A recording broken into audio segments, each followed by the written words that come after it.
chez Chanel, je n'en veux pas. Donnez-moi une limousine, j'en ferai quoi? Offrez-moi du personnel, j'en ferai quoi? Un manoir à Neuchâtel, ce n'est pas pour moi. Offrez-moi la tour Eiffel, j'en ferai quoi?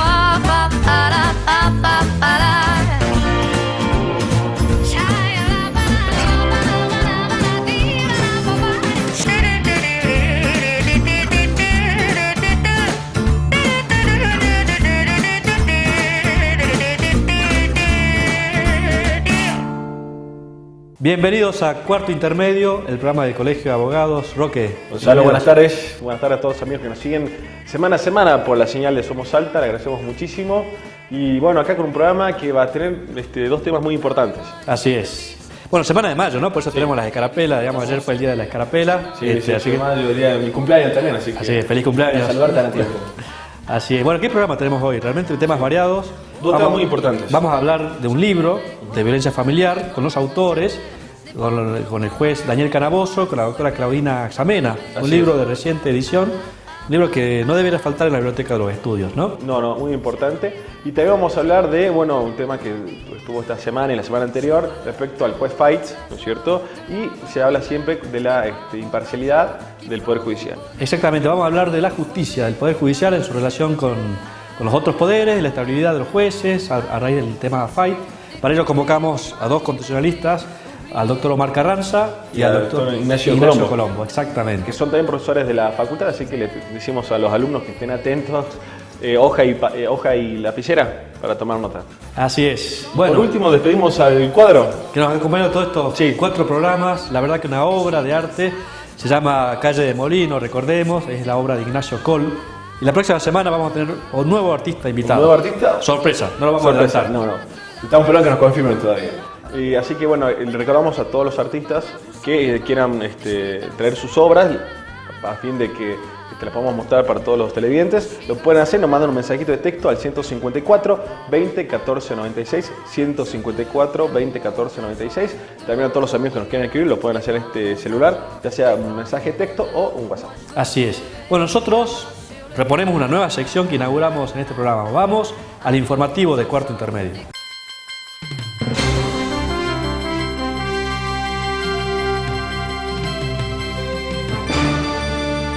Hoy le traemos a todos nuestros televidentes más información sobre los cursos que se están dictando para que puedan cultivarse, seguir aprendiendo. En este caso, la Escuela de Abogacía para Graduados de Salta, Instituto de Trabajo Dr. Norberto Centeno, va a dictar el curso La Reforma del Código Civil y las incidencias en el derecho del trabajo. El curso va a empezar el 3 de junio de 15:30 a 19 horas en el Salón de la Caja de Abogados y Procuradores de Salta. Las inscripciones son hasta el 29 de mayo, así que estén atentos, anótenlo y espero que puedan asistir. Muchas gracias, Nil. Bueno, también queremos recordar un fallo jurídico dentro de nuestro noticiero jurídico, un fallo muy interesante que es de la Sala 2 de la Cámara de Apelaciones en los Contenciosos Administrativo y Tributario de la Ciudad Autónoma de Buenos Aires, referente a la sanción que se aplicó a una telefónica, más precisamente a EMX Argentina S.A. ¿Qué es lo que había sucedido? Un cliente de esta empresa había recibido una facturación en las cuales se imputaban unos cargos respecto a un servicio que él no había contratado, como desgraciadamente sucede muy a menudo con esta clase de servicios y esta clase de empresas. Y te comento, Gonzalo, que la persona se fue a quejar, ¿no es así? Se fue a quejar a la empresa, en la empresa dijeron, bueno, no, la verdad que algunos datos concuerdan, otros no, vamos a hacer algo. Pasaron los meses y no pasó nada. La persona se acercó a la Secretaría, a la Dirección General de Defensa y de Protección del Consumidor de la Ciudad Autónoma de Buenos Aires y realizó la queja. Se elaboró así un sumario y se le imputó una sanción a esta empresa.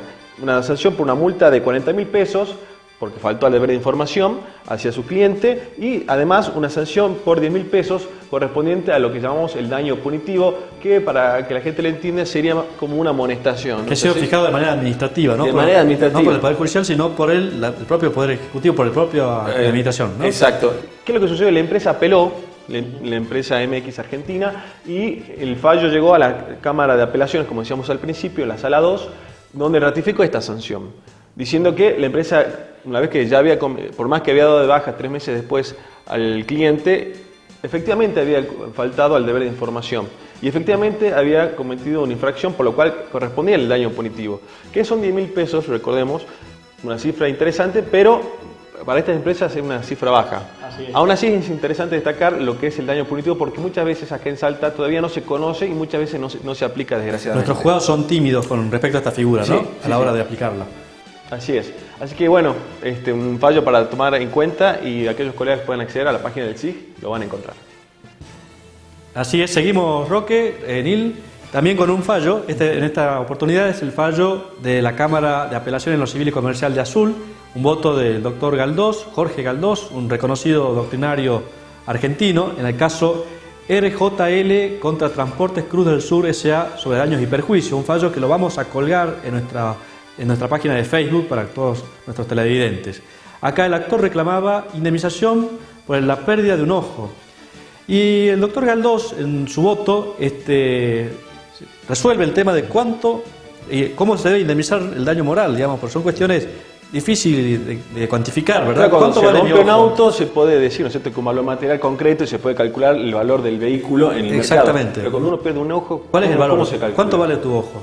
Acá el juez ha utilizado el criterio del precio consuelo, es decir, la indemnización tiene que tener en cuenta cuáles son los bienes materiales placenteros que resarzan aproximadamente y económicamente esa pérdida, siguiendo los criterios que establece el proyecto del Código Civil, que va a ser ley vigente a partir de agosto de este año, ¿verdad? Porque ahí, recordamos, en primera instancia se había calculado un número, ¿no es así? Así es. El precio consuelo. El precio había sido fijado en 150.000 pesos, la indemnización, que es elevada a 225.000 pesos. O sea, la Cámara lo elevó. La Cámara lo elevó y estableció que el criterio del precio consuelo como un criterio de valoración del daño moral. Esto es importante destacarlo porque en Salta muchas veces el valor vida y en otras jurisdicciones también, el valor vida, hablamos cuando una persona pierde, por ejemplo, la vida en un accidente de tránsito, se la evaluó con evaluaciones realmente muy bajas. Exactamente, muchas veces el valor vida en Salta no llega al valor de un ojo, sí, muchas en veces este caso se en dice azul. 500.000 pesos y ahí se comienza a bajar, ¿no es cierto? Es como un tope. Es un fallo para tener en cuenta, no solamente por el criterio que aplica, sino también por la cuantificación del daño, ¿no? Así es. Y bueno, y estamos recordando también esta semana de mayo que pasó el Día del Patrono del Abogado, ¿no es así, Nil? Así es, el día 19 de mayo fue el Día del Patrono de los Abogados. Para el que no los conoce, se llama Sant Ivo. Que no es IVA. No, Sant Ivo. Ivo, se escribe igual pero con O. Él fue sacerdote, juez y abogado, lógicamente, y era conocido como el abogado de los pobres, que esto es muy lindo para resaltar y reconocer. Él, a pesar de los altos cargos que tenía, elegía dormir en el piso y defendía a todos los pobres sin ningún tipo de pago. Él creó los 12 mandamientos de los abogados, que les voy a leer solamente dos por una cuestión de tiempo. El número 1 dice: ningún abogado aceptará la defensa de casos injustos porque son perniciosos a la conciencia y al decoro. Y el número 10, para hacer una buena defensa, el abogado debe ser verídico, sincero y lógico. ¿Qué dicen, chicos? ¿Esto se aplica? Muy interesante. Le recomendamos la lectura de los 12 mandamientos, no han perdido actualidad. Quiero destacar otro de los mandamientos. Dice nuestro patrono: si un abogado pierde un caso debido a su negligencia, debe recompensar debidamente al cliente perjudicado. El tema de la mala praxis. Bueno, ¿les parece, chicos, que hagamos una pausa y vamos de lleno con Cuarto Intermedio en este viernes de mayo? Así es. Stand up for your rights. Get up, stand up, stand up. Don't give up the fight. Yeah. Get up, stand up.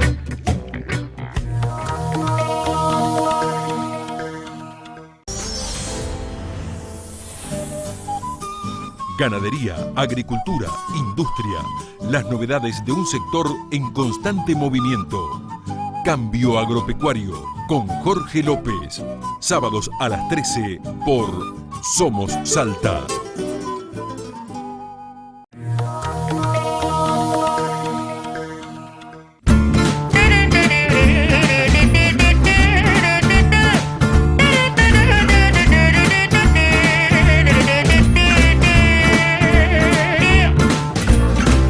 Donnez-moi une suite au Ritz, je n'en veux pas des bijoux ou de chez Chanel. Je n'en veux pas, donnez-moi une limousine, j'en ferai quoi. Seguimos en cuarto intermedio, segundo bloque roque para recibir. Bueno, lo habíamos anunciado en el primer bloque, ¿verdad? Está con nosotros la doctora Claudina Axamela. ¿Qué tal? Buenas tardes. Muchas gracias. Secretaria General de la Escuela de la Magistratura de la provincia. Y está con nosotros el doctor Daniel Caraboso, juez de familia. Muchas gracias, doctor. Gracias a ustedes por invitarnos.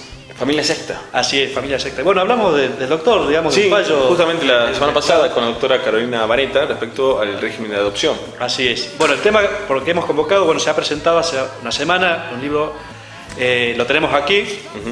Lo mostré. Es un comentario anotado con jurisprudencia, la ley 7403, la ley de violencia familiar que rige en nuestra provincia. Todo un tema, la violencia familiar en los últimos tiempos, ¿no? Desde el año 2006 que está sancionada esta ley, pero en realidad no hay ningún comentario a la ley desde ese entonces. Y la finalidad que hemos tenido nosotros, mi mujer y yo, para poder escribir este libro ha sido tener una guía para orientar un poco tanto a los operadores de violencia familiar, ya sean abogados, asistentes sociales o psicólogos, a desempeñarse de una manera más adecuada en los procesos de violencia familiar, porque aún hoy en día se ignora en qué consiste el proceso de violencia familiar, qué es lo que hace el juez de violencia familiar y qué es lo que dicta cuando tiene que sacar una resolución. Se confunden muchas veces con que el juez de violencia familiar va a trabajar situaciones que son ajenas a la violencia familiar propiamente dicha. Claro. Específicamente, el juez de violencia familiar lo que busca es simplemente el cese de los actos de violencia familiar. Claro, no resolver los conflictos familiares de fondo. El juez en la violencia familiar no va a divorciar, no va a resolver sobre alimentos de manera definitiva y sobre la guarda o la tenencia de los... Efectivamente, si bien puede dictar medidas Provisorias. provisionales para lograr ese cometido, pero en realidad la finalidad de la ley, como de todas las leyes de violencia familiar en el país y la ley nacional también, es el cese o la conclusión de los actos de violencia familiar. Y la intención de escribir este libro con mi señora ha sido justamente de que esto se convierta, humildemente aspiramos que sea así, en una guía para poder trabajar mejor en los ámbitos judiciales. Doctor, bueno, desde el 2006 que está, ¿no es cierto?, esta ley. ¿Y ustedes creen que realmente es conveniente esta separación? Bueno, lo explicamos a las personas que nos están viendo en televisión, cuando llega un problema de violencia familiar y llegan otros problemas, por ejemplo, como bien decía, el tema de divorcio de alimentos, se separan, ¿no es cierto? El juez solamente va a ver temas de violencia familiar, no el resto de los temas. Sobre todo a partir de ahora que van a haber juzgados específicos en materia de violencia familiar. Específico. ¿Es bueno esa división o es mejor la mirada integral de un juez de familia en todos estos asuntos? Bueno, nosotros creemos que Salta va a ser pionera implementando estos juzgados especializados en materia de violencia familiar. ¿Y por qué lo decimos? Porque hay experiencias en otros poderes judiciales a nivel internacional, en Estados Unidos, de juzgados especializados en materia de violencia familiar. En este sentido, Salta va a ser, digamos, la pionera a nivel nacional. Existe también una experiencia en Córdoba, también de juzgados especializados, pero amplían la competencia a problemáticas de la niñez, infancia, adolescencia. En el caso nuestro es específicamente para aplicar esta ley.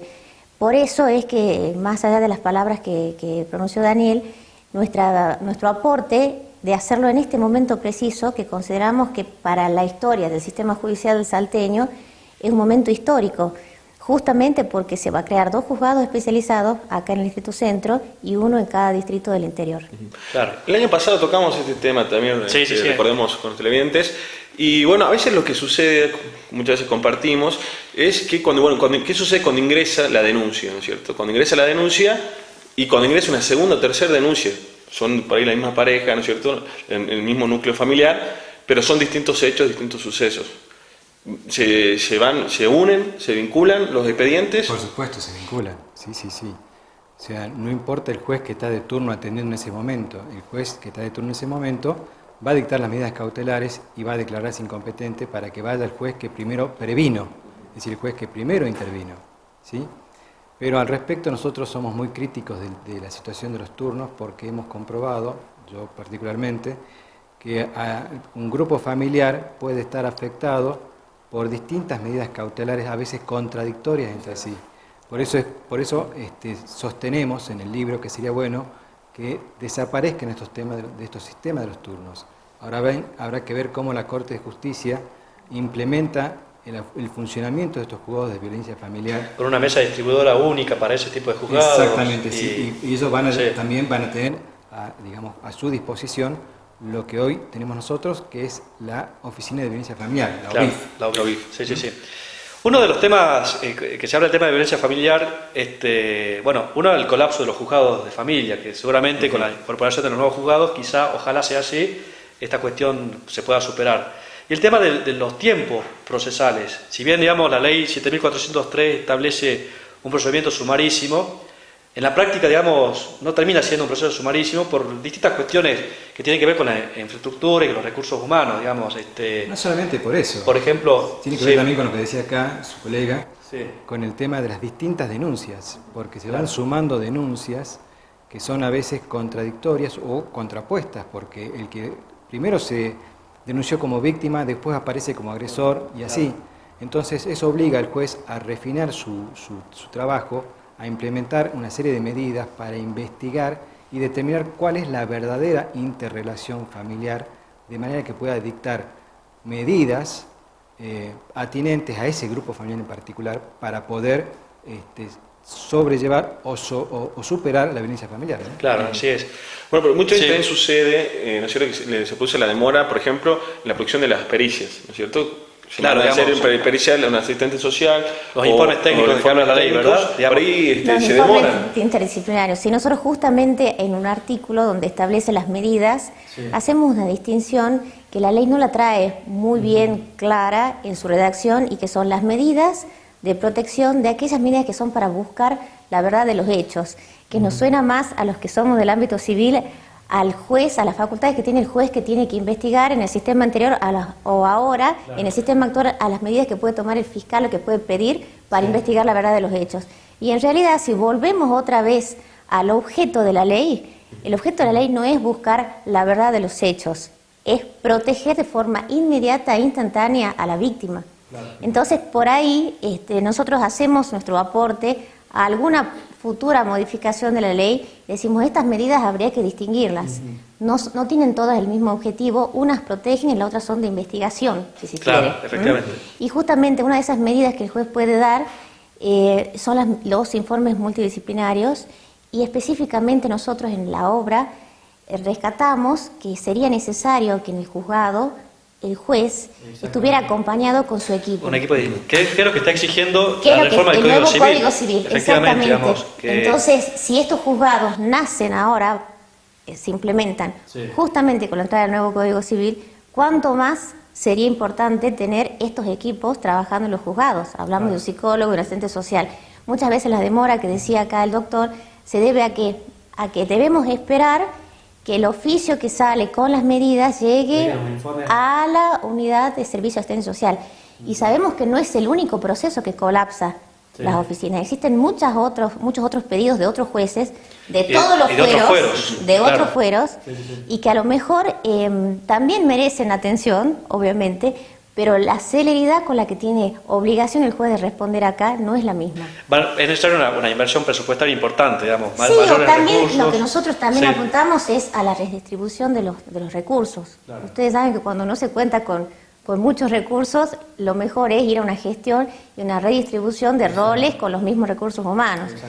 Justamente volviendo al tema de las mesas distribuidoras, en la obra lo decimos perfectamente, de que ya hay estudios de personas especializadas en lo que es gestión judicial que advierten a todas luces que el sistema de turnos es contraproducente. Claro.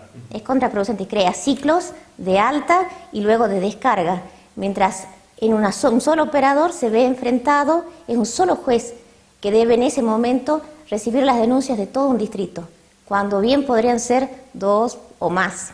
Claro, ¿no? La ley de violencia familiar, digamos, le da al juez facultades de tomar medidas urgentes de protección al denunciante, digamos. Por ejemplo, la exclusión de hogar. Sí. Y muchas veces, digamos, se dan situaciones de injusticia, digamos, porque el que es excluido del hogar no tiene, digamos, la oportunidad de ejercer su defensa. La audiencia se fija después que llegan los informes técnicos disciplinarios y por ahí pasan semanas o meses, digamos, hasta que llegue esa medida. Y el excluido del hogar, digamos, sin poder discutir. Se trata de una medida autosatisfactiva o de una medida procesal, digamos, que no avanza contra los derechos de defensa de las víctimas, del supuesto victimario, digamos. En realidad, lo que sucede es que la naturaleza jurídica del proceso de violencia familiar está dirigido, como dijo acá mi señora, a la protección de la víctima. Y si se denuncian casos extremadamente graves, el juez, sin necesidad de reconocer previamente la veracidad o no de esa denuncia, debe actuar de inmediato porque así lo exige la ley. Ciertamente que la persona que por ahí no resulta ser exactamente el agresor, sino proviene una falsa denuncia, puede actuar en el proceso de violencia familiar y justamente en el libro le decimos desde cuándo y hasta cuándo puede actuar y qué puede hacer durante el proceso. Entonces, el juez tiene la obligación de dictar las medidas cautelares, pero nosotros hacemos puntualizamos algo en especial. Las medidas cautelares tienen que tener plazo. Claro.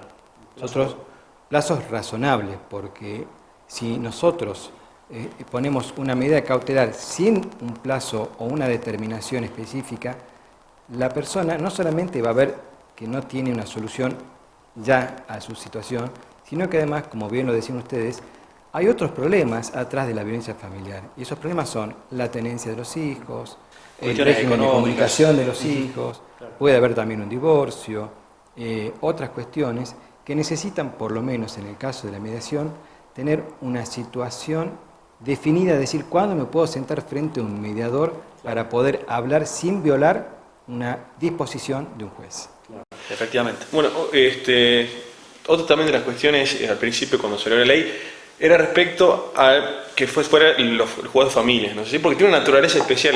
Si bien es cierto está implicada la familia, pero tiene también una naturaleza penal, ¿no es así? Porque hablamos de cuestiones de agresiones, de amenazas muchas veces. Que son delitos, sí, amenazas y lesiones, que en definitiva el juez de familia tiene que darle participación al juez penal. Exacto. Y también nos contamos con la realidad que es la cantidad de denuncias que existen, ¿no es cierto? Y la cantidad de también de hechos que suceden, porque Salta, recordamos en el pasado, salió un informe que era una de las provincias que desgraciadamente tiene mayor cantidad de estos hechos y mayor cantidad de denuncias. De hecho, el Poder Ejecutivo declaró la emergencia en violencia de género y anunció la creación de juzgados y demás. ¿Cómo ven ustedes a los juzgados de familia, a los jueces, en su caso, perdón, a sus colegas, que cómo se fue adaptando todo el juzgado? Porque uno va a los juzgados de familia y ve, ¿no es cierto?, dividido en tema de familia propiamente dicho, el tema de violencia familiar, expedientes rojos, con las carpetas rojas, y que realmente se vive la tensión, ¿es así? No es que los juzgados están ajenos a las problemáticas de las personas, sino que realmente están cerca, y están muy cerca, pero están, como decía Gonzalo, superados. Decíamos por la cantidad de números y también quizás podría ser por la materia, que es una materia propia de un juez de familia. Que son materias sensibles, no todas las materias que en realidad, de familia. En los juzgados de familia se maneja mucho la angustia. La angustia de las personas que no solamente pueden abarcar el tema de violencia familiar, también en las cuestiones de personas que vienen por un régimen de comunicación, a veces porque no pueden ver el hijo, o porque uno de ellos pide la custodia del hijo, o porque no pueden divorciarse. Todas estas cuestiones, estas angustias, estos sentimientos, toda esta carga humana, el juez también la debe saber manejar para tratar de tranquilizar a las personas y que las personas puedan expresarse libremente y poder tratar de arreglar un poco esa situación familiar. En lo que rige los fueros de familia, tanto en violencia familiar como en las materias propias del derecho de familia, es el principio de solidaridad familiar. Es decir, hay que estar a lo más favorable a lo que resulte a ese grupo familiar en particular, ¿sí? Y en cuanto a la violencia familiar en sí, efectivamente sí son situaciones a veces difíciles, son situaciones muy dramáticas. No existen tantos casos como al comienzo de que comenzó a regir la ley. Ahora los casos son de menor cantidad, pero mayor envergadura la gravedad de los hechos. Esto hace que también el juez afine un poquito su criterio para poder dictar medidas más adecuadas a cada grupo familiar. Y la ley esta que declaró la emergencia de violencia familiar, a la cual nosotros estamos absolutamente de acuerdo, al crear los juzgados de violencia familiar, son de violencia familiar y de género. Nosotros sostenemos que estos juzgados deben tener una competencia mixta, tanto civil como penal, porque van a interactuar con fiscales de género, que son fiscales penales, van a interactuar con con defensores oficiales, que van a ser defensores oficiales multifueros, según nos dijo la doctora Marinés Díez. Así que vamos a ver cómo funciona su juzgado, y nosotros somos auspiciosos y creemos que van a comenzar a andar quizás en principio con dificultad, pero a medida que se vayan adaptando. Y esta es la solución que la solución que encontró también el Código Procesal Modelo para el Fuero de Familia, que es un producto que surgió en la Ciudad Autónoma de Buenos Aires, y una de las redactoras de este proyecto es la doctora Aida Kemmelmacher. Código Procesal Modelo para el fuero de familia. Son normas procesales para el fuero de familia, modelo para todo el país. Y si ustedes van a su articulado en la parte de violencia familiar, el abordaje es de ambos fueros, penal y civil, porque ellos entienden que la violencia familiar, un mismo hecho en la familia puede tener una tipificación penal y el mismo hecho quedar de competencia del fuero de violencia familiar. Entonces también obligamos al ciudadano víctima a deambular por distintos juzgados. Por los aspectos penales de su hecho va a este juzgado, por los aspectos civiles va a este juzgado. Claro. Quizás esta solución modelo que propone la doctora Kemmelmacher en su código sea otra forma de abordar la situación. Exactamente. No me quiero, si bien sé que tenemos poquitos minutos, no quiero ir sin preguntar. La tarea del juez en materia de violencia familiar no termina luego de la audiencia y luego del dictado de las medidas que establece la ley, porque también tiene que continuar a hacer un seguimiento de esa situación. Así es. ¿Tiene los recursos el Poder Judicial para poder hacer un seguimiento? En realidad, nosotros, lo dijo acá la doctora Samena, nosotros necesitaríamos un equipo técnico formado por psicólogos y asistentes sociales que nos permita seguir y hacer una evaluación de cómo se van desarrollando esas medidas. Claro. Pero no solamente para violencia familiar. Ustedes imagínense, si yo establezco un régimen de visita a través de una resolución, tengo que ver cómo se desenvuelve ese régimen de visita a lo largo de un espacio X de tiempo. Entonces, por eso es la necesidad de esos equipos interdisciplinarios que a partir del Código Civil y Comercial de la Nación, que comienza a entrar en vigencia en agosto de este año, esperamos que los juzgados de familia estén provistos de estos equipos, ¿no? Así es. Bueno, doctora, la verdad que muchísimas gracias. Muchísimas gracias. El libro Ley 7430, un libro que comenta y anota con jurisprudencia la ley. Y que además generosamente los doctores hicieron una donación a la biblioteca del Colegio de Abogados. Lo pueden encontrar en la librería de Manoff, acá al frente de tribunales. También en la librería Ulpiano, así que bueno, a todo lo que nos está viendo, digamos, realmente es una guía. Un aporte importantísimo. Exactamente, para la materia, para la instrucción de la materia. Muchas gracias, doctores. Hacemos una pausa, Gonzalo, ¿te parece? Y volvemos con mucho más Cuarto Intermedio. Stand up for your rights. Get up, stand up, stand up. Don't give up the fight. Yeah.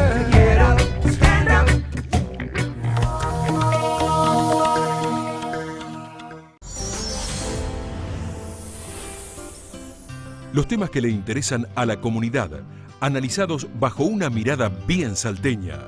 Sergio Oliver Calvet presenta Nuestra Salta, sábados a las 15 por Somos Salta.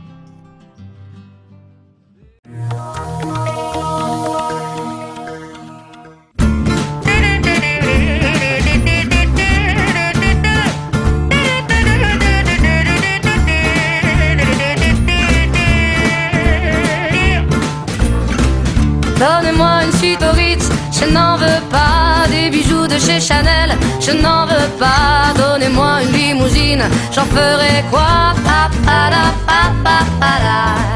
Seguimos en Cuarto Intermedio, tercer bloque, Roque, las vías de comunicación, recordemos. Vamos a recordar a nuestro celular, nos pueden mandar un mensaje de texto o de WhatsApp, también recordemos, al 154 20 14 96, 154 14 20 96. Nos pueden seguir en Twitter, en @cuartoINT, y en nuestra cuenta de Facebook, que es Cuarto Intermedio, nos buscan, somos amigos, tenemos, no sé cuántos amigos llegamos ya. Bastante, pero todavía no llegamos al millón, así que... Por lo menos a 1000. Exactamente. Y la verdad que agradecemos los mensajes que nos llegan durante la semana, digamos, muchos de los mensajes son sugerencias, que nos proponen que toquemos determinados temas. Muchos temas que hemos tocado justamente han sido propuestos por nuestros televidentes, así que muchas gracias por la participación y sigan mandando mensajes. Y también puede ver este programa y anteriores programas en nuestra cuenta de YouTube, que es Cuarto Intermedio. Ponen Cuarto Intermedio de YouTube 2015 y ven todos los programas de este año y del año pasado para que vean que, bueno, nos contradecimos, pero lo grabamos. Así es. Bueno, nosotros habíamos anunciado en el primer bloque, vamos a hablar de la justicia. Sí, ¿Qué sí. tema de la justicia? Sí, qué tema. Y para ello hemos convocado a dos constitucionalistas. Está con nosotros el doctor Ignacio Colombo. A mi izquierda está el doctor Ignacio Colombo Burúa. ¿Qué tal? Muchas gracias por la invitación. Muchas gracias por venir. Y a tu derecha, Gonzalo. El doctor Omar Carranza. Muchas gracias, doctor. Muchas gracias, Gonzalo, muy amable. Dos catedráticos, dos Así es. profesores de Derecho, así que... Muchos alumnos con hoja y papel tomando Así nota. es. Porque hay muchos estudiantes de Derecho que ven el programa. Siempre les decimos que cada vez que invitamos a un profesor, sepa que los temas que se tocan acá son temas de examen. Pobre chico. El tema de la justicia, el tema por el cual lo hemos convocado. Porque, bueno, toda la sociedad argentina vivió la semana pasada y la anterior, hemos vivido el tema de la disputa, ¿no es cierto? Por el tema del juez Fight. La disputa entre el gobierno, entre Aníbal Fernández, que hizo una denuncia, y el Congreso que la va a tratar, y la oposición también, que políticamente aprovecha también para meter sus opiniones. No está mal, no es así, pero a veces hay intereses que superan a la República. ¿Cómo ven el caso Fight, doctor? A mí personalmente me parece una situación bastante delicada por el modo que se lo ha planteado, ¿no? Puesto que estas imputaciones, este ataque, esta desmedida, me parece, a mi modo de ver, forma de tratar de cuestionar a un juez de la Corte Suprema de Justicia de la Nación, como es el doctor Carlos Santiago Fay, que por otra parte me parece es uno de los mejores jueces que ha tenido la Corte Suprema de Justicia de la Nación, él mismo, esta opinión, en razón de que es un hombre probo, honesto, capaz, un intelectual a carta cabal, comprometido, porque tanto que se lo ataca hoy por su condición de viejo, de veterano, diríamos, me parece que es uno de los hombres que a pesar de su edad ha jugado posturas muy actuales. No nos olvidemos, digo, para los que no están enterados, de que un hombre de su edad ha defendido a carta cabal, por ejemplo, la personería jurídica de la comunidad homosexual argentina. De hecho, se comenta que uno de los... ya tenía un voto favorable al matrimonio igualitario, que en definitiva terminó abstracta la cuestión. Zaffaroni y Fay eran un fallo favorable. Por eso le digo, son posturas de un hombre que, a pesar de su edad, están en los temas súper actuales, ¿no es cierto? O cuando defendió la situación en que la Policía Federal no podía aplicar los edictos policiales sin que la víctima tuviera una defensa letrada, por ejemplo. O sea, todas cosas muy fuertes en cuanto a eso, a la tutela y protección de los derechos humanos. Y hombre también muy comprometido con la ciencia política, porque es un estudioso profundo de la ciencia política. Tiene textos, entre los 30 y pico, 35 creo que, libros que ha escrito este hombre. Tiene libros de ciencia política y de derecho político muy buenos, en donde realmente hace gala de un manejo de lo que es la teoría política, las corrientes de pensamiento político muy buenas. Entonces, que ahora se vea sometido a esta edad, a esta carga tan fuerte, en un cuestionamiento que parece ser que va dirigido a su aspecto biológico, es decir, a su edad. El pecado venial que ha cometido es cumplir años. Doctor, disculpe, pero también es cierto, ¿no es cierto?, de que está en duda su capacidad para llevar adelante por su estado de salud, no solamente por la edad, sino por su estado de salud. Quizás si tuviera 76 años y también no acudiera a las reuniones, también se diría lo mismo. Bueno, yo estoy de acuerdo, que podría ser, claro, que estuviera ya a esta edad, ya tuviera alguna merma de sus capacidades psicofísicas, ¿no?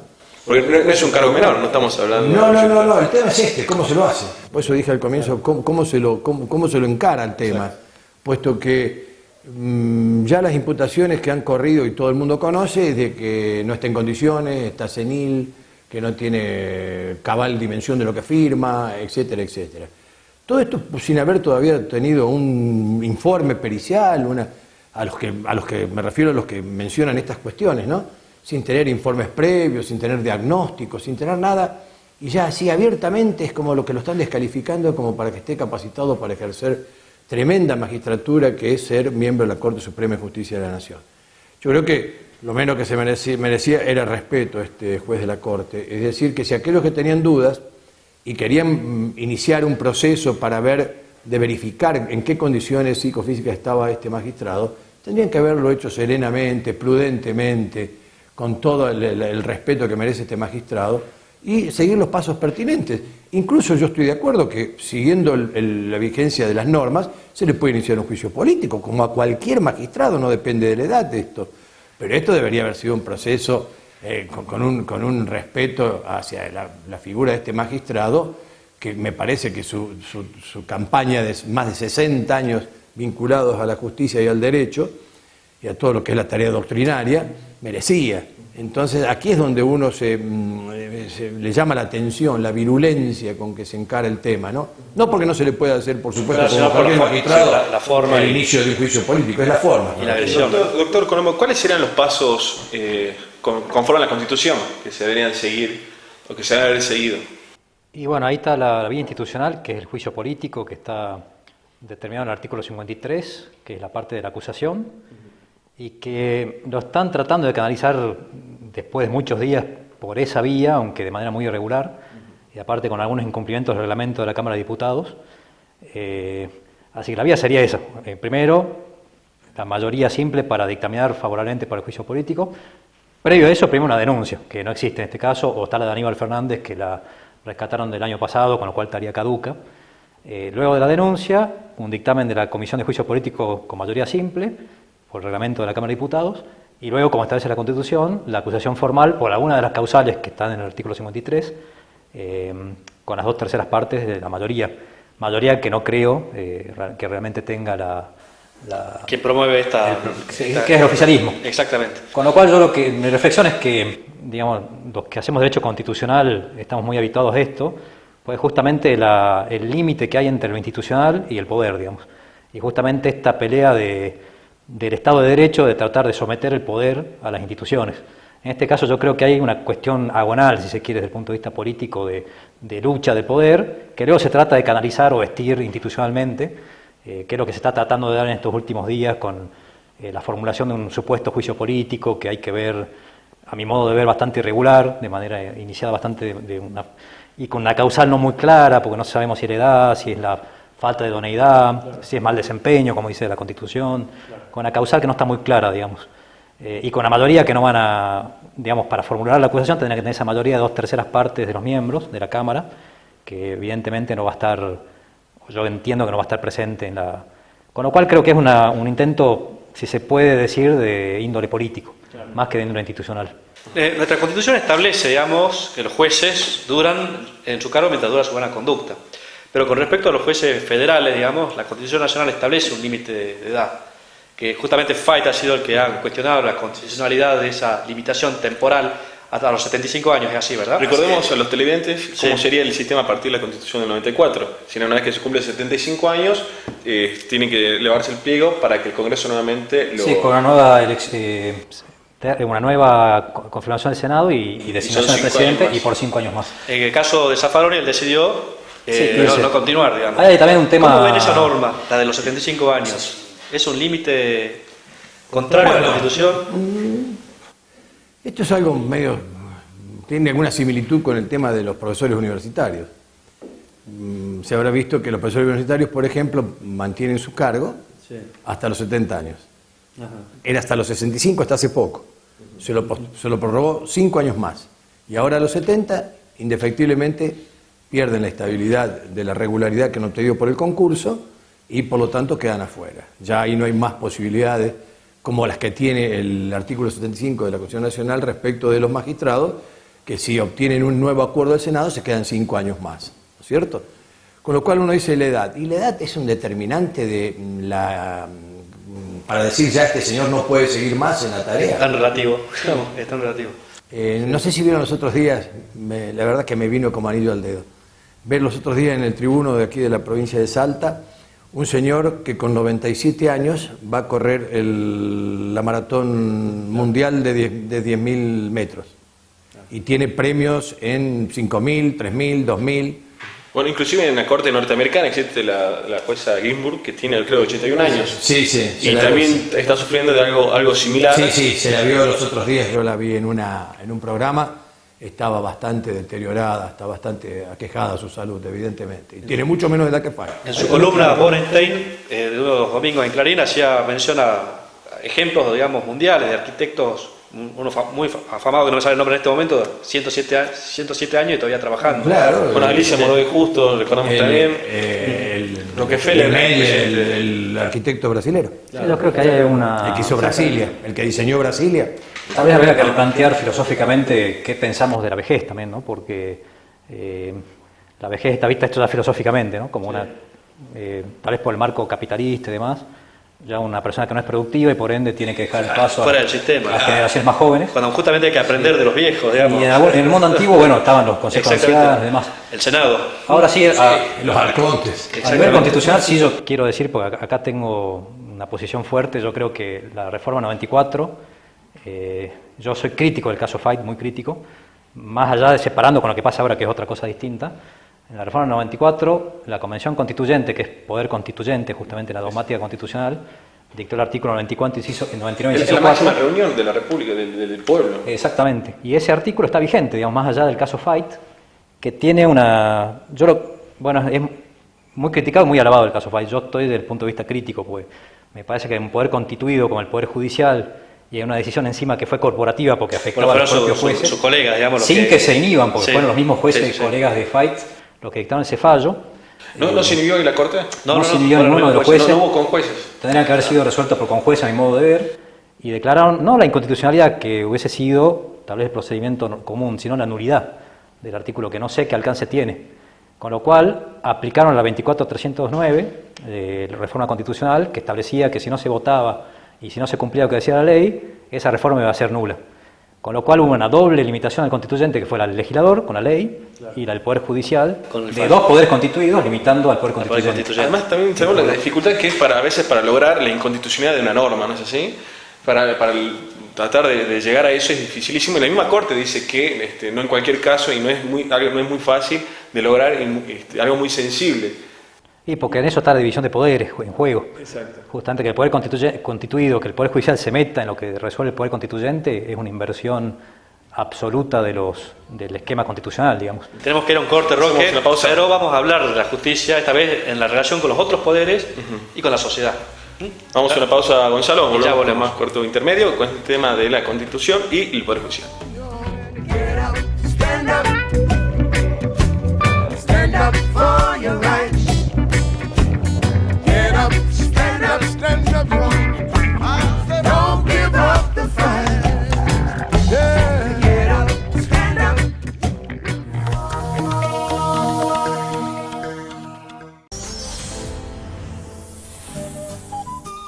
Ganadería, agricultura, industria, las novedades de un sector en constante movimiento.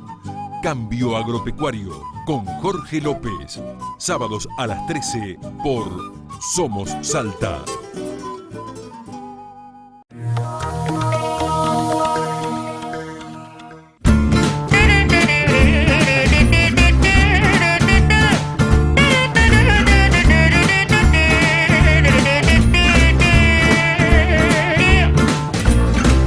Donnez-moi une suite au Ritz, je n'en veux pas. Des bijoux de chez Chanel, je n'en veux pas. Donnez-moi une limousine, j'en ferai quoi. Seguimos en cuarto intermedio y habíamos dejado un tema propuesto a nuestros invitados, que era la relación del Poder Judicial con los otros poderes del Estado y la relación del Poder Judicial con la sociedad, ¿verdad?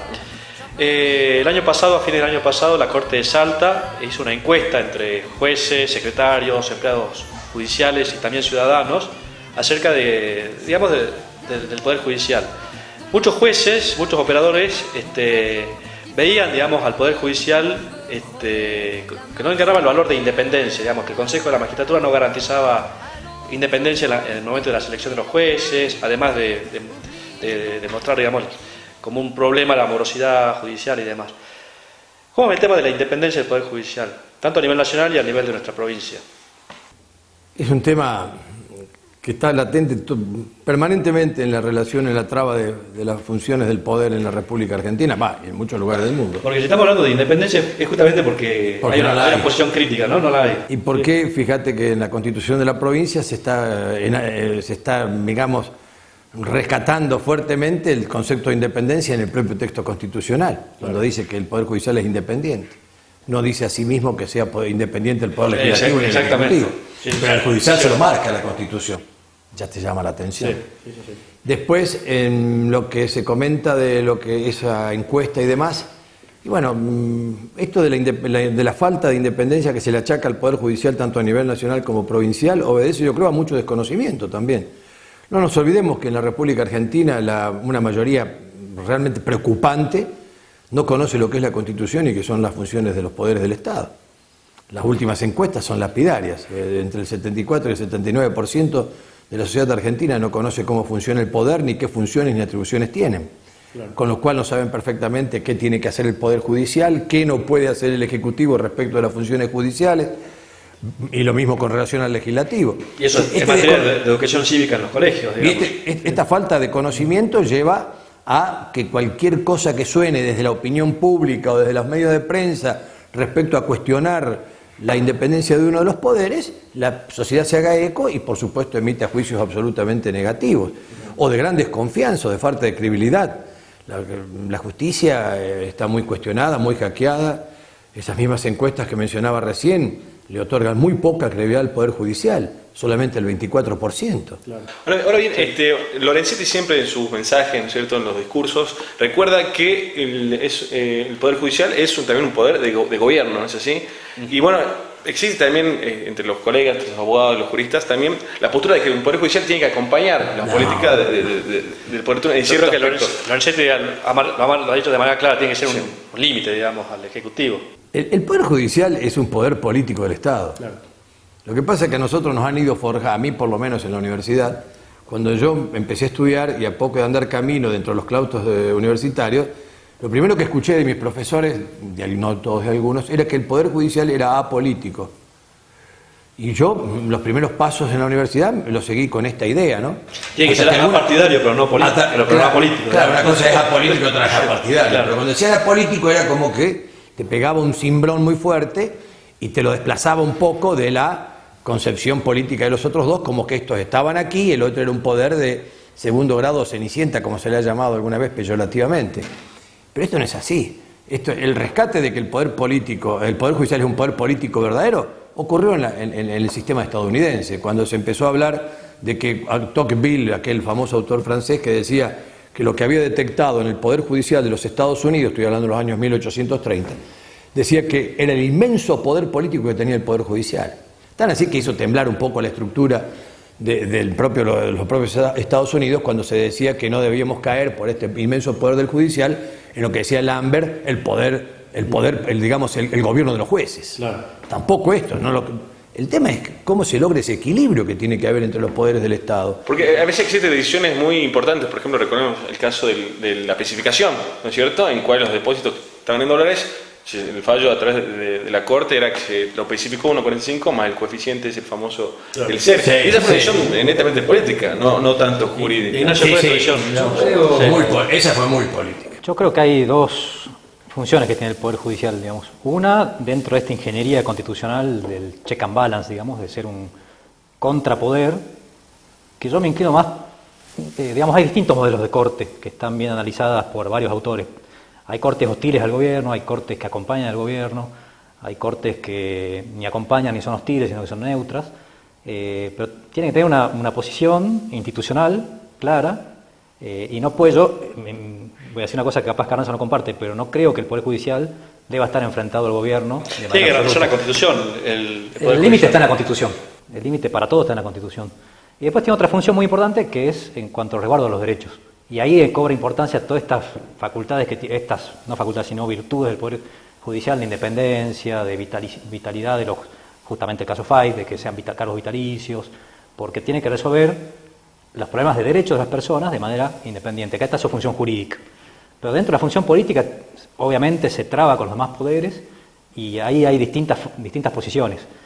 Yo entiendo, pasó, como decía el doctor Carranza, en Estados Unidos con la corte de Roosevelt, que se opuso. Fue una corte muy hostil. Tenazmente. Y así le fue, digamos, y ahí apareció todo lo que se llamó después análisis económico del derecho, consecuencialismo, digamos, que el juez también, como tiene un rol político, tiene que analizar los impactos políticos de sus sentencias. Y yo creo que en ese sentido la Corte Argentina, porque empezamos con una crítica muy fuerte, yo estoy de acuerdo con la crítica, pero el Poder Judicial tiene un rol muy importante, ha tenido un rol muy importante, y hay que destacar la parte buena, digamos. Ha tenido fallos importantísimos con el caso Mendoza, ha tenido fallos importantísimos con Badaro, de alto impacto político. La ley de medios también... La ley de medios, fue un freno cuando tuvo que hacerlo incluso con una corte que fue puesta por el mismo kirchnerismo, con lo cual no se la puede acusar tampoco de eso, acompañó cuando tuvo que acompañar. Digamos, los jueces de corte tienen que también entender que son parte de un poder político, eso creo que es innegable, pero también de un poder jurídico, de las dos cosas. Y yendo al caso salteño, bueno, a la Corte de Salta, recién hablábamos en el bloque anterior del tema de exactamente de la estabilidad de los jueces como una de las garantías de la independencia. Pero acá tenemos que los jueces de corte son nombrados por el gobernador, duran 6 años en sus mandatos, termina el mandato y son renovados o no por decisión del Poder Ejecutivo. Que es el único caso. Que es el único caso, la única provincia que queda con este sistema, digamos. ¿Eso no atenta contra la independencia del Poder Judicial? Y eso es un tema bastante delicado, porque también fue previsto por los constituyentes. Sí. Ahí habría que ver, digamos... Pero hay una Constitución Nacional, digamos, y se ha impugnado como inconstitucional esa norma. Sí, hay, hay un caso en la Corte esperando un fallo todavía, ¿no? Sí. Ya hace un año que está con autos para sentencia. Yo como mi posición particular, yo creo que no es inconstitucional el régimen, justamente porque está previsto. Yo soy muy crítico con las inconstitucionalidades de las constituciones, digamos. Me parece que hay que tener mucho cuidado con eso. Pero sí, yo preferiría un sistema distinto, digamos, porque me parece que un juez que no tiene la estabilidad, y más un juez de corte, puede estar muy influenciado por cuestiones, si se quiere, entre muchas comillas, electorales, digamos, ¿no? Sí. Y con lo cual con cierta permeabilidad para receptar cuestiones políticas. No me parece inconstitucional el sistema, me parece que la acción esa no debería prosperar, pero sí me parecería que deberíamos repensarlo, justamente para lograr un poder judicial más fuerte y más independiente. Sí. Omar. Sí. En ese sentido coincido que me parece que, primero, que no tiene por qué seguir el mismo modelo que la Corte Nacional. Tiene que asegurar su administración de justicia, dice la Constitución. Es la posición del Procurador General que se ha pronunciado en un dictamen en ese sentido, digamos. Vamos a ver qué dice la Corte. Tiene que respetar lo que dice el artículo 5 de la Constitución Nacional, asegurar la administración de justicia. Después, ¿cómo? De acuerdo al modo o al modelo que adopte cada una de las provincias argentinas. Por caso, la única que tiene este sistema al cual aludías recién es esta. Yo creo que lo puede hacer, por más que, como decíamos decía Ignacio, y comparto, a mí no me satisface el sistema de los 6 años estos, y que después tenga que renovar y así sucesivamente. Me parece que la estabilidad es lo que más seguridad, más permanencia y más independencia le da al Poder Judicial. No estar sometido permanentemente cada tanto tiempo a que si me renuevan el mandato o no me lo renuevan, lo cual es una presión enorme de carácter político electoral, como se decía recién. Me parece que eso atenta un poco contra la estabilidad. Y por otra parte, para aquellos que sostienen lo contrario, de que cómo le voy a dar tanta tranquilidad, tanta seguridad, tanta estabilidad y después se comportan contrariamente a la Constitución, bueno, están en los resortes o válvulas de seguridad por vía del juicio político, por ejemplo. Claro.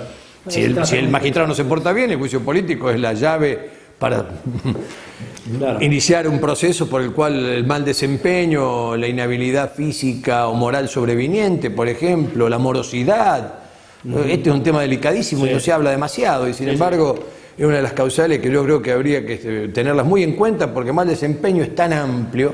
Entra la morosidad y pareciera que sí, entra los incumplimientos del deber del funcionario público y pareciera que sí. Entonces es un arcón donde parece que entra todo. Claro. Pero hay temas como la morosidad, por ejemplo, que tanto se queja la sociedad de los jueces, que no fallan en tiempo, que demoran muchísimo los juicios. No son buenos gerentes de sus juzgados. Que no son buenos gerentes de sus juzgados, que no van a trabajar todos los días y a la tarde, todas esas quejas que ustedes conocen.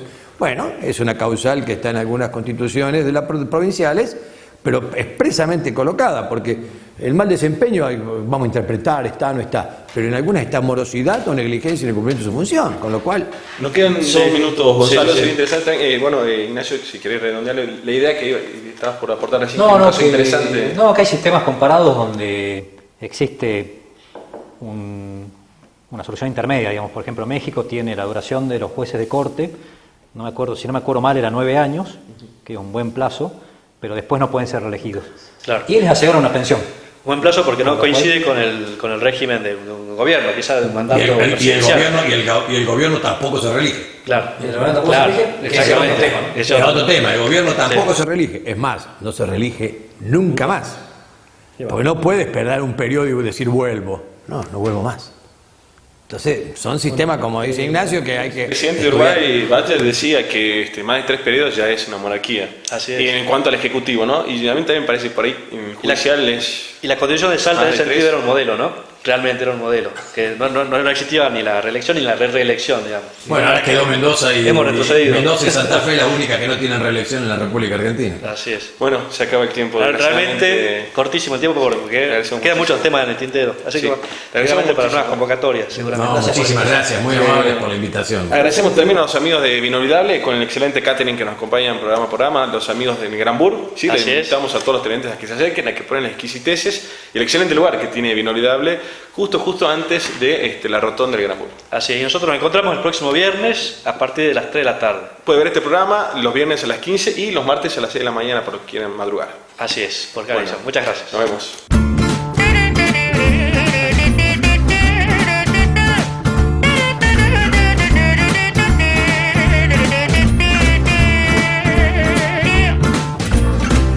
Donnez-moi une suite au Ritz, je n'en veux pas. Des bijoux de chez Chanel, je n'en veux pas. Donnez-moi une limousine, j'en ferai quoi?